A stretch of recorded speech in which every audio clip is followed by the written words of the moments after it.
उन्हाळ्याच्या सुट्टीमध्ये प्रवाशांच्या सेवेसाठी महाराष्ट्र राज्य मार्ग परिवहन महामंडळामार्फत दरवर्षीप्रमाणे जादा वाहतूक करण्यात येणार आहे। यंदा देखील उन्हाळी जादा वाहतुकीसाठी दररोज लांब पल्ल्याच्या 764 फेऱ्यांचं नियोजन करण्यात आलं असून या सर्व फेऱ्या आगाऊ आरक्षणासाठी उपलब्ध करून देण्यात आल्या आहेत। दरवर्षी उन्हाळ्याच्या सुट्टीत दिनांक 15 एप्रिल 2025 ते 15 जून 2025 पर्यंत एसटी मार्फत नियोजित फेऱ्या व्यतिरिक्त जादा वाहतूक केली जाते।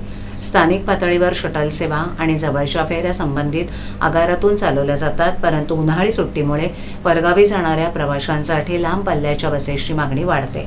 त्यासाठी या काळामध्ये शालेय फेऱ्या रद्द करून त्याऐवजी लांब पल्ल्याच्या फेऱ्या सुरू केल्या जातात। उन्हाळी हंगाम कालावधीत विभागांकडून प्रवासी गर्दीच्या होणाऱ्या मार्गांवर 15 एप्रिलपासून जादा फेऱ्या टप्प्याटप्प्यानं सुरू करण्यात येणार आहेत। उन्हाळी हंगामासाठी एसटीच्या मध्यवर्ती कार्यालयामार्फत राज्यातील विविध मार्गांवरील 764 जादा फेऱ्यांना मंजुरी देण्यात आली असून या जादा फेऱ्यांद्वारे दैनंदिन 521 नियतांद्वारे 2.50 लाख किलोमीटर चालवण्यात येणार आहे। उन्हाळी जादा फेऱ्या संगणकीय आरक्षणासाठी उपलब्ध करून देण्यात येणार आहेत। तरी प्रवाशांच्या सोयीसाठी महामंडळाच्या अधिकृत वेबसाईटवर, संकेतस्थळावर आणि मोबाईल ॲपद्वारे याबरोबरच महामंडळाच्या बसस्थानकावरील आरक्षण केंद्रांवर आगाऊ आरक्षण करण्याची सुविधा उपलब्ध करून देण्यात आली आहे। तरी प्रवाशांना उन्हाळ्याच्या सुट्टीतील प्रवासाचं नियोजन करून महामंडळाच्या मार्फत जादा वाहतूक सेवेचा लाभ घेण्याचं आवाहन महामंडळाद्वारे करण्यात आले।